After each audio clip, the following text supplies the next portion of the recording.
And let's speak now to attorney and human rights advocate Stanley Cohen, joining me from New York City. Stanley, I'm glad to have you join me now. Let me ask, how does the unraveling Middle East look from the Big Apple's perspective? What is the general sentiment about what is going on from where you are?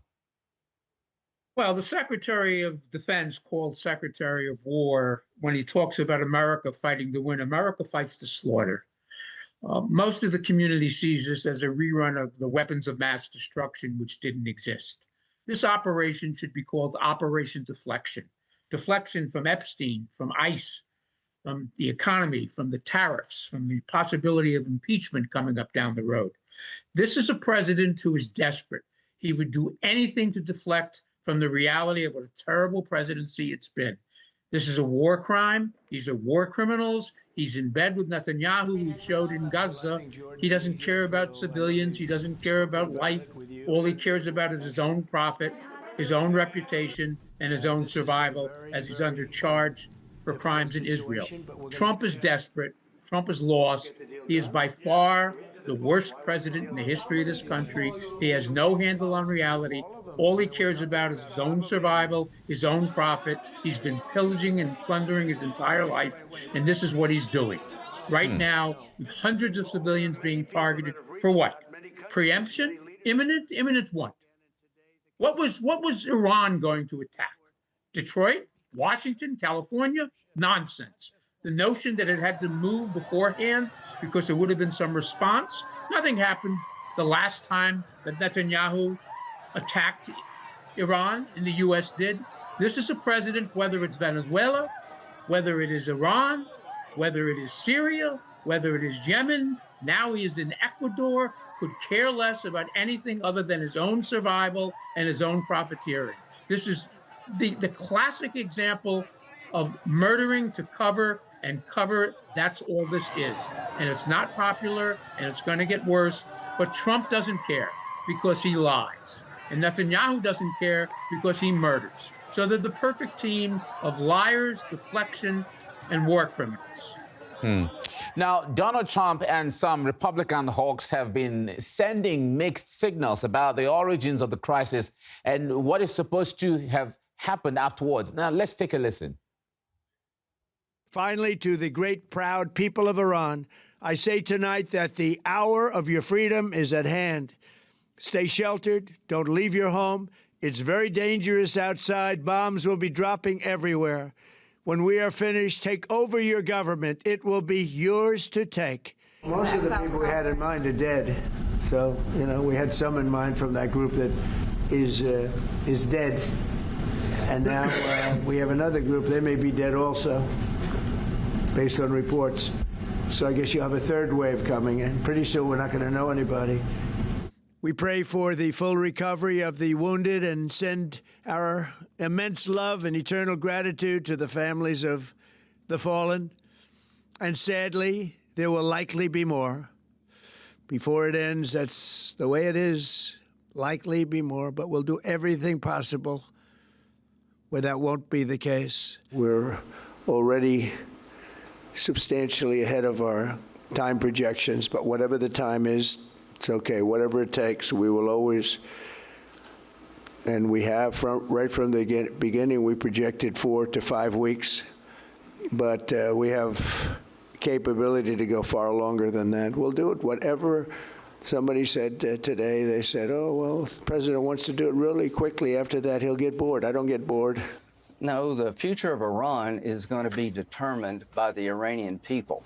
Is there a plan? Does the president have a plan to guarantee that that happens? No, it's not his job or my job to do this. How many times do I have to tell you? Our job is to make sure Iran is no longer the largest state sponsor of terrorism, to help the people reconstruct a new government, no boots on the ground. We don't own, this idea you break it, you own it. I don't buy that one bit. And, in World War II, they didn't ask how long would it take. They said, we're going to go to Berlin, we're going to go Tokyo, we're going to protect our life. So we need to have the approach to this like we did in World War II. Now, you listen to all of that. At the same time, the White House press secretary said that she thinks the people stand behind Trump over this war because Americans are smart enough to look past fake news. I wonder what you think about all this. Nonsense. He gets away with this because 55% of Americans have a reading level below sixth grade. His base doesn't think, they don't care.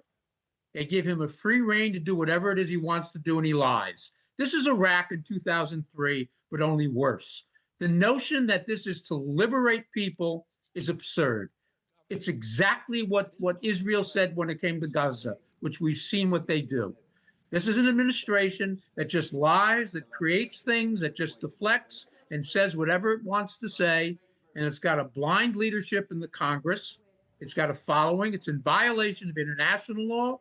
It's in violation of U.S. law. The world looks and shakes its head while it points its fingers at others. It does nothing to intervene. Trump talks about the worst supporter of terrorism in the world. The worst supporter of terrorism in the world has been the United States for 20 years. Terrorism unleashed all over the Middle East, directly by itself and through its proxy, Israel. It's all smoke. It's all deflection. It's all about to switch the view from all the troubles that Trump has, from Epstein to ICE to the tariffs to the economy to impeachment. They are going to kill and kill and kill, and it'll trigger debates, and that's what this is all about. The Iranian people, there was a deal on the table just days before this unleashment of war crimes. There was a discussion and an announcement from the White House. They were close to a deal. A deal over what? Nuclear energy? A deal over self-determination?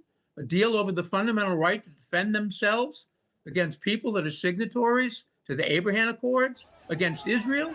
This is a president in 1 year who ran on being a peace president, has attacked 8 countries in the name of liberty.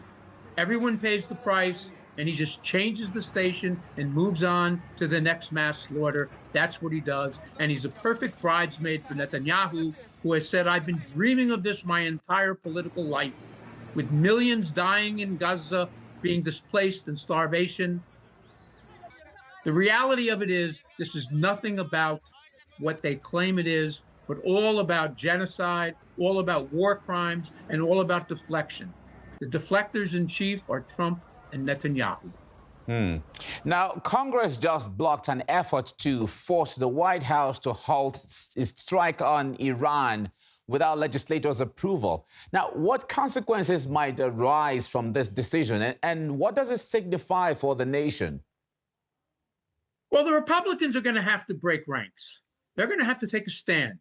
They ultimately can stop this by closing down the funding. Now, there's significant amounts of money and weapons which could still be used. Republicans have to take a stand. They don't want to see a vote on this because they don't want to see their names and their faces on a vote of support for genocide. Sooner or later, it's going to have to happen. The notion that this is going to be a day or two or a week is silly. This is going to keep going until they totally level Tehran. We see what they're doing in Beirut now. We see what they've done in Syria. We know what they've done in Gaza. The question is, what will the Republicans do in Congress? Now, the reality of it is, there's an election coming up in some 10 months. The likelihood is the Republicans are going to be at a party. Trump has said it on multiple occasions. He fears impeachment.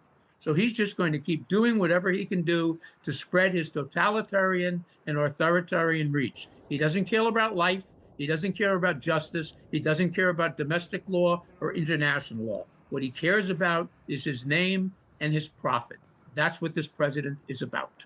Now, meanwhile, Iran damaged 3 Amazon facilities in the Gulf monarchies. Now, the IRGC claims that it hit the company's data center, which caused outages and disruption of services in banking and logistics. Now, what kind of signal do such attacks send, and how much worse can it be if the war goes on for an indefinite time? Well, the problem is you've got the entire Gulf that is in bed with Israel, not the entire, most of the Gulf and also Morocco that are signatories to the Abraham Accords. They have supported Israel. They've turned a blind eye. And even though they're saying this is terrible and it must stop, the reality of it is there's U.S. military bases all over the place. Jets that are killing 160 children girls in a school, hospitals that are being blown up, the slaughter of buildings that's taking place, not from jets leaving from Kennedy Airport or military bases in the United States, but from UAE, from Dubai, from Doha, from elsewhere in the Gulf. And so the message that's clearly being sent by Iran is you don't get to stand out there, support it, be complicit in this attack and this violation of law and what is very much an act of genocide without responsibility, without paying a price. And that's what's going to happen. Iran is a country of 90 million people.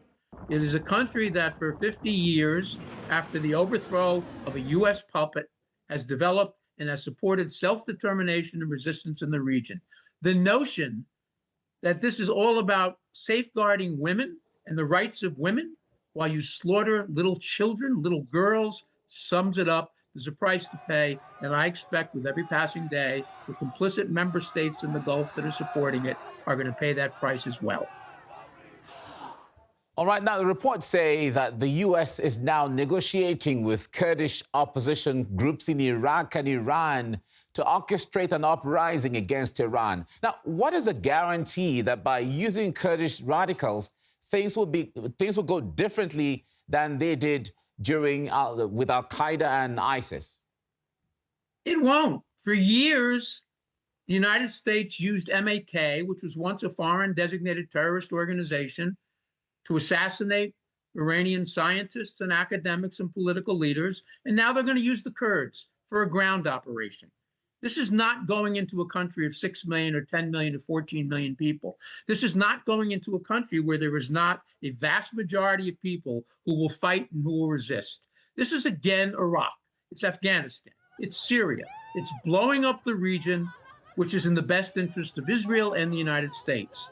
The Kurds coming in is going to be meaningless. It simply, quote unquote, saves the need or the right of U.S. troops to be on the ground, which is not going to happen in the short run and not likely at all. It has enough proxies in the area that they will do the fighting, and I have little doubt that they will lose. All right. Now we have to leave you here now. Stanley Cohen, attorney and human rights advocate, thank you so much for your time. Thank you. My pleasure. Great.